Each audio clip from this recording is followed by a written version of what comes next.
Akibat BPJS penerima bantuan iuran atau PBI dinonaktifkan, sejumlah pasien tidak bisa mendapatkan pelayanan kesehatan. Bahkan ada yang harus membayar secara mandiri agar tetap bisa berobat.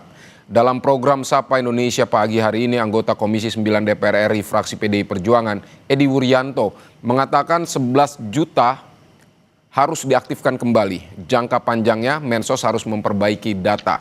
Ketua Forum Konsumen Berdaya Indonesia Tulus Abadi mengatakan solusi 3 bulan ke depan akan dicairkan jadi langkah positif yang perlu diapresiasi. Tapi yang juga harus disorot adalah soal tata kelola kualifikasi siapa yang layak mendapat BPJS warga miskin. Sepakat antara DPR dan pemerintah baik ya, artinya 11 juta harus dinonaktifkan kembali oleh Kemensos dan itu perlu regulasi teknis kan, karena kalau nggak ada regulasinya nanti rumah sakit dan BPJS yang dirugikan. Yang kedua, memang jangka panjangnya pemerintah khususnya Badan Pusat Statistik Mensos itu harus memperbaiki data. Anda bisa bayangkan 50 juta orang miskin yang harusnya menerima PBI nggak masuk. Sementara ada 15 juta orang mampu yang harusnya nggak masuk di PBI itu masuk. Berarti kan datanya ini tidak tepat sasaran dan itu efeknya adalah orang miskin yang nggak memperoleh pembiayaan. Sementara konstitusi kita sudah jelas, setiap penduduk harus memperoleh akses layanan kesehatan, setiap penduduk wajib menjadi peserta BPJS, dan orang miskin ditanggung oleh negara. Jadi ini persoalan orang miskin, maka kalau mau ada solusi jangka panjang, Badan Pusat Statistik, Kemensos, Kementerian Dalam Negeri, pemerintah daerah, bupati wali kota, termasuk dinas sosial, lurah, camat, ini harus betul-betul memperbaiki data dan waktunya hanya di 3 bulan.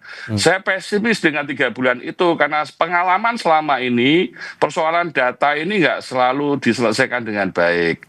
Oleh karena itu, Kemensos terutama BPS, Kemendagri harus bekerja keras, ground check harus dilakukan, door to door dilakukan, kunjungi orang-orang miskin, lalu pastikan mereka memperoleh PBI. Kalau misalnya orang miskin itu berubah menjadi mampu dan dia harus bayar sendiri untuk menjadi peserta mandiri, ya jelaskan dengan baik. Karena masyarakat sebetulnya butuh informasi yang baik. Mengingat bahwa pemutakhiran data ini suatu keniscayaan Perintah PP 76 2015, di situ bisa menghapus, di situ bisa mengganti, di situ bisa menambah, sehingga pemutakhiran data itu memang harus dilakukan 6 bulan sekali.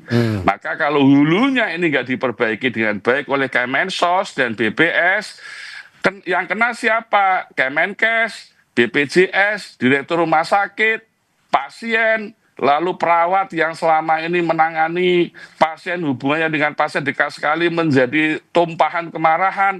Ini kan menjadikan ekosistem kesehatan nasional kita tidak bagus. Dan tata kelola ini sangat menyedihkan ya. Oleh karena itu dari kasus yang terjadi dan kemudian respon cepat dari pemerintah dan DPR kemarin yang kemudian memberikan solusi 3 bulan ke depan akan dicairkan gitu ya. Tetap ini saya kira satu hal yang positif yang kita apresiasi, tetapi jangan sampai ini menjadi solusi temporer. Jangan sampai ini menjadi solusi instan. Ya, bahwa saya sepakat dengan Pak Edi, ada persoalan data dari sisi hulu, ini penting, tetapi saya kira yang juga harus disorot adalah masalah tata kelola. Bagaimana pemerintah dan pihak-pihak terkait dalam menentukan kualifikasi siapa sebenarnya yang layak mendapatkan PBI. Ya, ini yang menurut saya masih harus dituntaskan.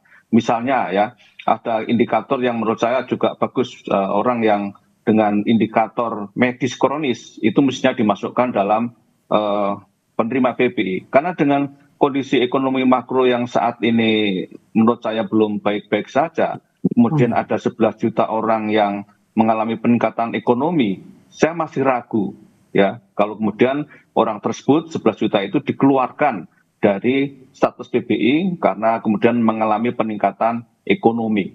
Bahwa selama ini ada data yang tidak tepat, ya menurut saya itu memang faktualnya seperti itu. Kedua, kalau seseorang akan didiskualifikasi dari PBI, status PBI-nya, ya tidak cukup hanya informasi secara instan, tapi mestinya ada grace period, ada masa tenggang. Ya, si si konsumen, si pasien itu diajak bicara. Sebulan sebelumnya dikasih tahu, bahwa kamu akan dinonaktifkan. Nah, dalam situasi seperti itu kan ada ruang diskusi, ada ruang debat. Apakah memang dia memang layak dikeluarkan atau sebaliknya. Karena di lapangan yang saya baca di medsos, banyak masyarakat yang juga merasa aneh. Karena apa? Karena dirinya dikasih kualifikasi PBI, padahal dia merasa mampu. Nah, ini kan juga kesalahan-kesalahan yang selama ini tidak dilakukan dengan baik dalam konteks menentukan kualifikasi dan tata kelolanya. Jadi saya kira krusial poinnya adalah selain data adalah tata kelola diperbaiki, ya, sehingga betul-betul orang yang berhak untuk PBI itu memang punya status sosial, ekonomi, dan kesehatan yang penting, dan kemudian tidak salah di dalam mengkualifikasi bahwa yang bersangkutan adalah layak dan tidak layak PBI.